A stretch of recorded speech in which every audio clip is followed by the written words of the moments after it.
tariffs and Donald Trump, the President of the United States. President Dum-Dum. Or is he? Or does he just think that you are dumb? Well, quite frankly, I think probably both, but mainly the latter. Now, you see, these tariffs, people got it in their heads that Donald Trump is telling the truth, and the other countries, such as China, will be paying their tariffs. Now, you could argue that they might squeeze their profit margins a bit to take up some of the impact of the tariff, to keep the prices down. You could argue that. Some countries will do that. But those countries that, quite frankly, aren't sucking on old Donald Trump's chocolate starfish, well, they're not going to do that, such as China. Now, there is still a misunderstanding about tariffs. And it's not just the fact that tariffs increases the cost of the product to you. No. Now, let me give you a scenario. Not a scenario, a scenario, okay? Now, when a tariff is added onto an import for a product, let's say, for instance, Donald Trump's, let's say he's put 100% tariff on, right? So it's not that unbelievable, is it? So the product becomes twice the price. Yes. They're selling widgets. And these widgets were $100, and now they're $200.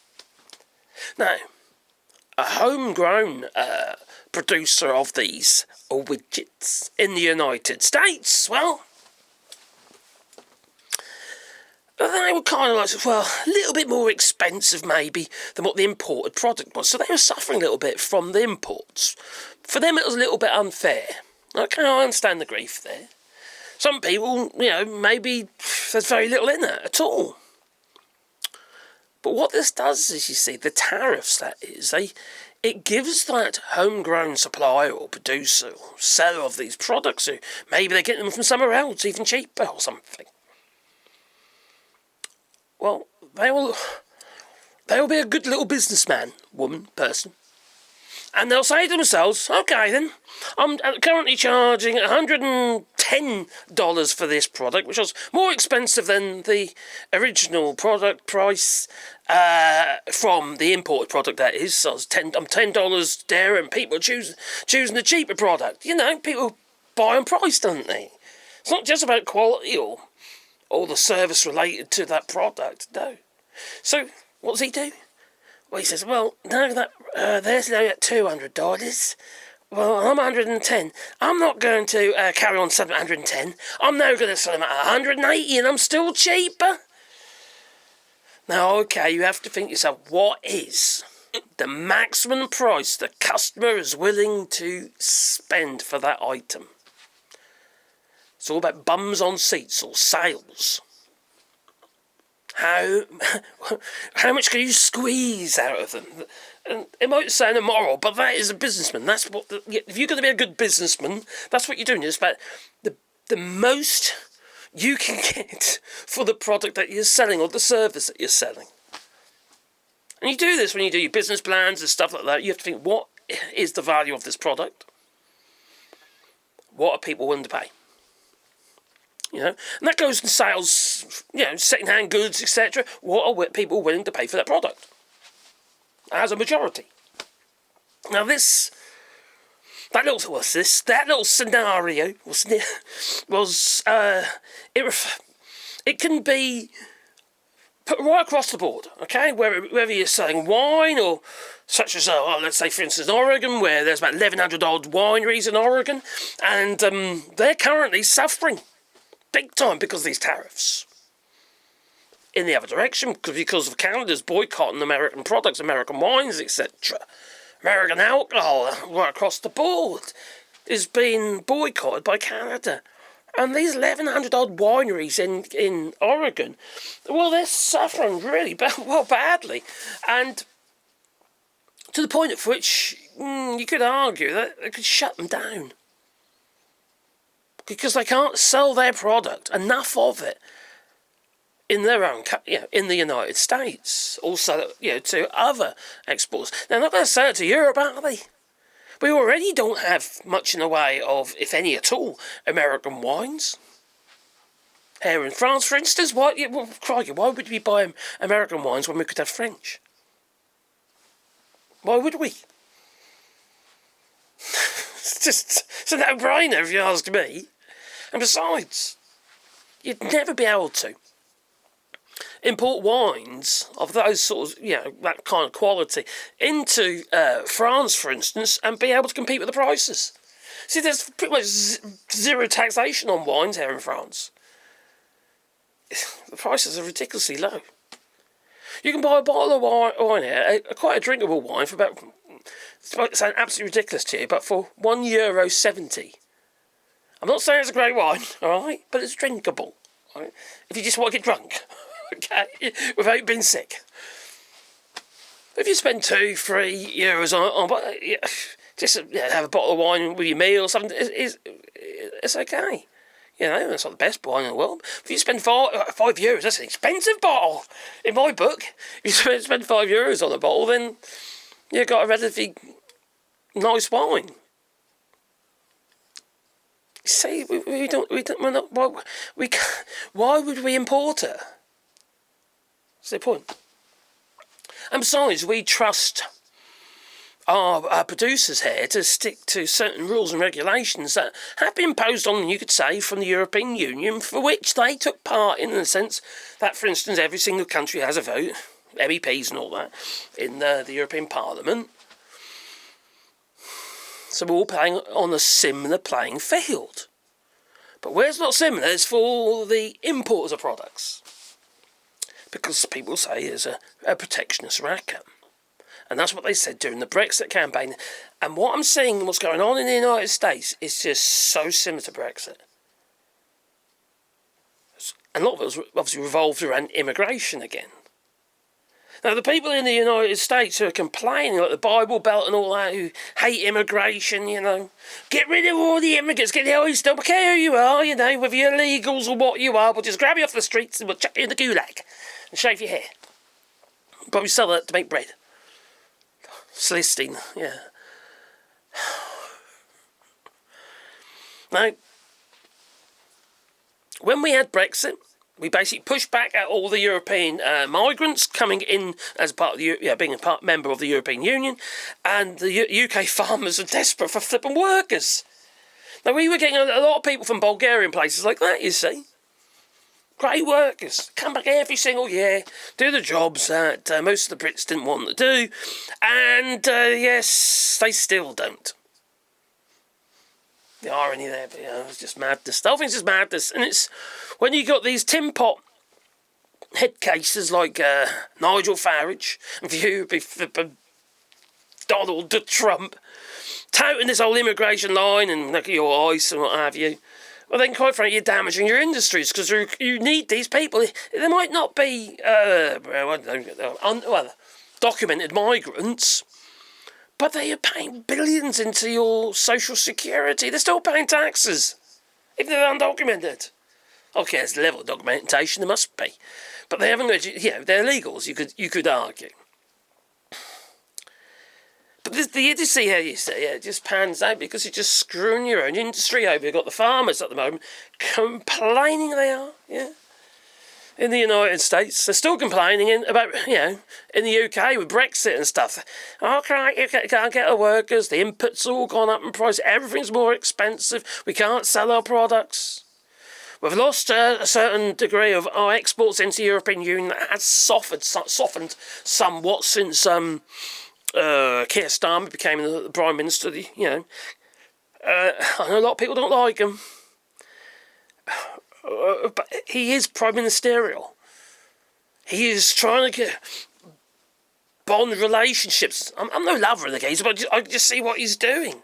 Just like Emmanuel Macron here in France, creating relationships with Canada, elbows up, with Canada, and other countries. And then we've got, obviously, Mark Carney. He's going to do a world of good in Canada, I'll tell you. He's done, he did us a major favour, he did, post-Brexit. We would have been screwed. If he didn't put those measures in place at the Bank of England, flipping hell. Talk about bond prices in the US, I think we would have been stuffed. We don't have that currency exchange that you've got or had, should I say. We don't have that world currency. We don't have the backing. You see, in the United States, people hold money in, or hold their assets in the dollar. That's what props up your economy, or helps prop up your economy. But they're screwing it all over with these tariffs coming in, going off, and on off, and absolutely screwing it. And now you've got the stooped farmers, all right? I'm sorry, but if you're a US farmer, just like the old Brexit farmers, right, they just do not know their own industries. They do not understand how their industry works. Yes, they might better grow stuff. Right, and they're probably brilliant at it as well. Okay. You're saying that actually, the US farmers, I don't know about their meat cattle and stuff. I'm not. No. And what about the chickens and the chlorine? Oh, crikey, yeah. Animal husbandry in the United States is shit. Okay, it just is. You're going to get the old farms and that are really good because they're passionate about what they're doing. But other farmers out there, all they're just doing is looking at the money. All right. And not about how things can progress in the future and the quality of the soil. Are we over farming? What about the microbes? What about all these chemicals we're spraying everywhere? Oh, I know, we'll spray some more. They're not thinking about this stuff, like Roundup, glyphosate, 360GL. Now, one of the problems with that stuff is used in the production of wheat. It's used in the production of potato crops to kill the crops off. Now, potatoes are particularly bad because they're tubers. And, knowing that the actual glyphosate ends up in those tubers, ain't very healthy, is it? You're eating potatoes that happen to have, contain glyphosate. It has been tested and has been found in tubers of potatoes in Europe. That's why they banned it here. Alright? Farmers here also protest and say, well, we want our glyphosate back. But tough, we don't want that, alright? We don't want our potatoes to be full of bloody chemicals. Herbicides. Same with wheat. You see the difficulty with wheat? I can't get the difficulty with wheat because the wheat has to be harvested when the actual grain is dry enough to harvest. If you don't, you can end up with a very dangerous virus or bacteria in that wheat, which is very, very dangerous. So what they do is they glyphosate if they've got a really irregular. They don't always have to do that, but if they've got a really irregular crop, maybe it has been inclement weather or whatever, well, then they'll end up killing all the crop off, because, so it's dry, the grain is left behind, and then they can harvest it. So I can understand why, but it ends up in the germ of, in those little grains. It's all about the bottom line. It's not about how good the product is, or how healthy it is. It's about how can we sell it. And the cost of the inputs at the moment, everything's been pushed up. Same in the United Kingdom, because of Brexit. Donald Trump is like our Brexit in the UK. The damage that he's done and doing... Actually, he's worse. He's much worse. Crikey. He's a totalitarian tyrant. And if anyone out there thinks they're going to get another vote, he pretty much told you he's not going to. He's ignoring every single bloody judge out there. Just carry on doing what he's doing. You honestly think that he's going to pay any attention to the second-term rule? Everything he's doing is against the Constitution. And if you don't stand up against him, well, it's stuffed anyway, quite frankly. No, I'll be making those notes, you say, here. So, it's very hard to have sympathy for these farmers when they vote for something that they were warned about, and you have to... In regards to Donald Trump, he even told you what he was going to do. Didn't it actually, any red flags come up at all? No. It's all about God and stuff. and the Bible Belt and all that. Got pastors saying, oh crikey, the satellites, they're getting in the way of us talking to God. Yes, there's campaigns on that as well. They're stark raving bonkers, they are. They're a crazy bunch of nutters. You can't use God as an excuse for absolutely everything. Oh, crop, my crop failed this year, yeah. Oh, yeah, it's mysterious ways that God works and stuff like that. You know, well, God works in mysterious ways. Bollocks! You failed! Come on! Grab a bear and just take ownership of it. Grab a bear or grow a bear? No, grow a bear. You could grab a bear as well, but that'd be Donald Trump when they, grab this thing. So I don't think the farmers are particularly intelligent. Sorry. I'm not going to say that, they don't know what they're doing regarding actually growing the stuff, but they ain't got no business acumen. It's frustrating, and the fact that I've actually been there before. This is the second time. It's not second time lucky, or third time lucky, or whatever. It's just This is it. The man you voted for and still praise is the man that is absolutely screwing you over. And because he's screwing the farmers over, he's screwing everybody over. Because it's affecting your food prices. These tariffs, affect inputs. The cost of inputs. Remember, most of the stuff comes from abroad. Your seed. They getting rid of the actual heirloom seed stocks. Seed stocks or seed... Oh, crikey, what would you call it? We'll call them places. Where they actually... Anyway, they store seed and they do a lot of germination and stuff like that just to keep seed stocks going. They're like farms, right? He's cutting their funding, getting rid of their funding. How the hell? If you have a situation where you lose a crop or you got them to back it up. And they use these strains to make new strains that are resistant. It's just madness. This is just screwing everything over. The man is a bloody lunatic.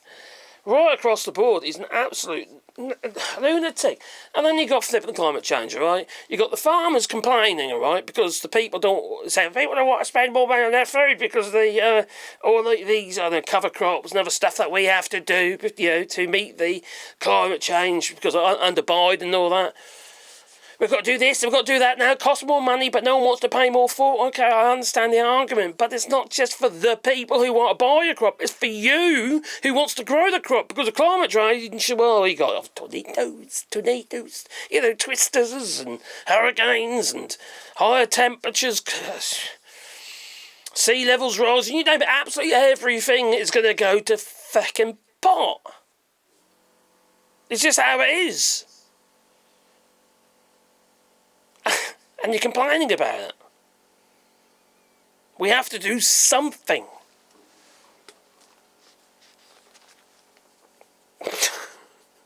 This is years of ignorance.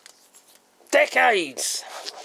Ever since the Industrial Revolution, really, we've been screwing this planet over. And I know people can say, well, if we've been allowed to do it for all these years, all these other countries should be allowed to do it as well now. It's their turn. No, it's not. It's no one's turn. It just isn't. It's bigger than that. And if we don't, start taking care of this planet, we're screwed anyway. We might as well bother doing anything. Just put the gun to your head, because you might as well. You got plenty over there, I hear. So, it's just madness. It frustrates the hell out of me. I was just scribbling these notes down and just, crikey, what about that? And I get this. Well, I did start kind of writing food pages actually, but and it's just I go on and on about it, and these Bible, red voters and all that out there who just want to bloody screw themselves over. Then you got the wineries, the farmers, and imports, exports. What about the costs of everything? The imports of. And the tariffs been added on, say, for instance, equipment, machinery. We all drive John Deeres, we do. Yeah, well, what about the stuff that's in them? That's all imported. it's this level of ignorance and total denial of the effects of the Donald Trump administration is deeply frustrating and so stupid. It really is. This lack of intelligence, my throat is sore. This lack of intelligence. I'm just a mere woodworker, right? I work my workshops. What I've been doing, I've got black paint on my hands again. Right? You know, I'm a woodworker. I paint shit as well, and it's just like I think to myself, crikey, what the heck is going on? If I could work this stuff out, okay, I have got Brexit under my belt. You know, when you think, okay, let's say, what about regarding the farmers in the last term? They had to get bailed out because the fucking tariffs on China. China said, well, bugger you then. You know, and the US farmers couldn't export into China. It cost them an absolute fortune in the sense that the already farmers started, you know, on the verge of going bankrupt. And it costs crazy amount of money. I can't remember, about 26 billion or some crazy amount of money. More money than you actually spent on let's say, what would it be? Let's say NASA. Yeah, it would be NASA. It's more money than you spend on NASA. Had to be spent on the fucking farmers because of Donald Trump's tariffs. Do you understand how crazy this is? I'm just going to blow a bloody blood vessel. I'm coughing because I'm about to cough. I don't know what it is. I've got a really irritating throat. It's like on one side of my throat, it's like it's just like cough all the while. It's horrible. And if Mark was watching this video, I might call it off you, I don't know, because you're the only person I've seen. I hope you got back to, I know you did anyway, but to Belgium. Oh dear. How are we supposed to compute this? I'm just a practical geezer, just make stuff, alright? I have to make joints. And stuff. I make morts and tendons, dovetails, haunch tendons, tusk tendons, you name it, all sorts of bloody joints. I make stuff out of wood. And it has, to me, there's a level of practical skill, but also common sense. And I don't see any common sense from this lot. I've seen this all again. It's not as though I hadn't seen it before. I've seen it before with Brexit. A lot of it's on passion, based on passion. A lot of passionate people, angry, passionate people who want to blame the other for all their problems without accepting that they are probably the problem themselves. They're thick as shit. Just say as I see it. You can't keep blaming, well you can if you want, but you're not going to get anywhere. Keep blaming everybody else for your own ills. Unless they're actually imposing something upon you, like an administration. Such as tariffs, for instance. Pushing the price of everything up. Anyway. I'm going to finish my coffee. I could cough any minute, so I better click off and send. Anyway, if you want to poop, that old like button. And maybe subscribe to the channel. Little bell icon. Because then you get one fuzzy thing in your pocket, yeah. If you know what I mean. Every time I upload another video, if you want to support the channel, you can do it via Patreon or buy us a coffee, and there's memberships and stuff like that as well. And it is really appreciated, because I really couldn't do this channel without your help. Because like you know, I'm not a rich man. I'm definitely not a rich man. Me and Dead Missus, we live very much sort of hand to mouth. Because we got screwed in, basically back in 2008. So we just have to, you know, make of what we can. So, you know, to do this channel and try and keep informing people. And also give you my point of view, I suppose, and things that I've learned. It's obviously very appreciated and very kind of people to make that make those kind of donations and that and support the channel, because it really is. But also, you know, your comments, because they educate me. Sometimes they don't, but sometimes they do. Anyway, please hit that like button. Oh, crikey. The world's gone feckin' mad, it is. Toodaloo!